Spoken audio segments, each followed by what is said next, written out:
Hey, what's up, everyone? Veniard here from Ventech Search Group. Want to know the question that I get asked almost daily? That question is, what do recruiters look for in a resume? Here are my 8 tips that will land your resume on the top of any recruiter or hiring manager's pile. And I have a spoiler alert. If you watch the video to the end, I have a bonus for you. So, what are the 8 things you need to do to create an awesome resume? Number 1, do not, under any circumstance, add any special formatting or fancy design to your resume unless you are a design professional. 2, start your resume with a hard-hitting summary of exactly what you bring to the table, because some recruiters and hiring managers never read past the summary section. Your summary should list the top 3 skills you bring to the table that will have a direct effect on a company's bottom line. For instance, if you increase revenue by $1 million, you should mention that. If you led a technology and innovation team with a $60 million budget, talk about that. And be cautious that you do not ramble in this section. You have to be very concise and don't take up more than about 1/4 of the page for this section. The third thing, list your company, where they're located, and the dates you work there. Seems pretty straightforward. Then follow that up with a 1-sentence description of exactly what the company does. Meaning, if your company is a Fortune 500 company that builds, say, complete automated systems, you should say that. Then do the exact same thing for every one of the following positions throughout your career that you have listed on the resume. Number 4, list your title. Seems obvious enough, but then add a short 1, maybe 2-sentence description of what your main responsibility was in that role.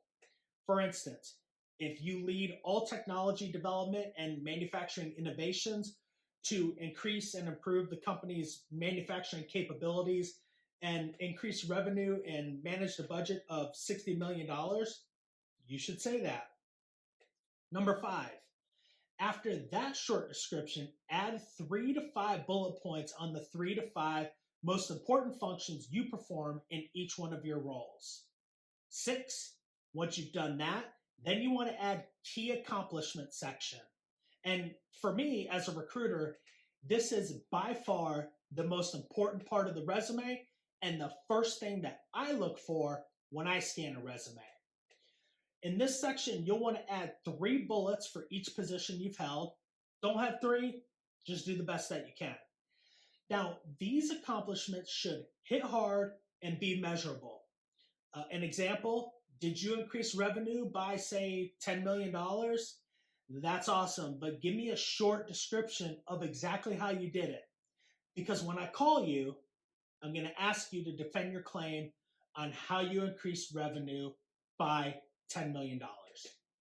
Now, if you're a plastics professional, did you reduce scrap by, say, 14%, resulting in $107,000 annual savings for your organization? That's fantastic. But briefly tell me in the resume exactly how you did it. Number 7, at the end of the resume, add your education, any licenses, certifications, any trainings, and of course, any computer skills.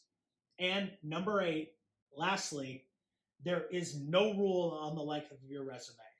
But some best practices are, if you have 25 plus years of experience, I would go no more than 4 pages. If you've got 20 years or less of experience, you should be able to get everything done in 2, maybe 3 pages. And if you have less than 10 years of experience, your resume should be somewhere around 1, maybe 2 pages max. That's it. Those are the keys to creating a hard-hitting resume that's going to get viewed by recruiters like me and the hiring managers that you're trying to impress. And it will get put at the top of the pile every single time. And like I promised, here's the bonus tip. I recommend getting your resume written by a professional because it will be by far the best investment that you can make in your career. And while we don't write resumes here at Ventech Search Group, If you need me to point you in the right direction, I can certainly do that. All I need you to do is just shoot me an email at the address below, or even hit me up on LinkedIn. I'm here to help. And that's it for now, and I'll see you again soon.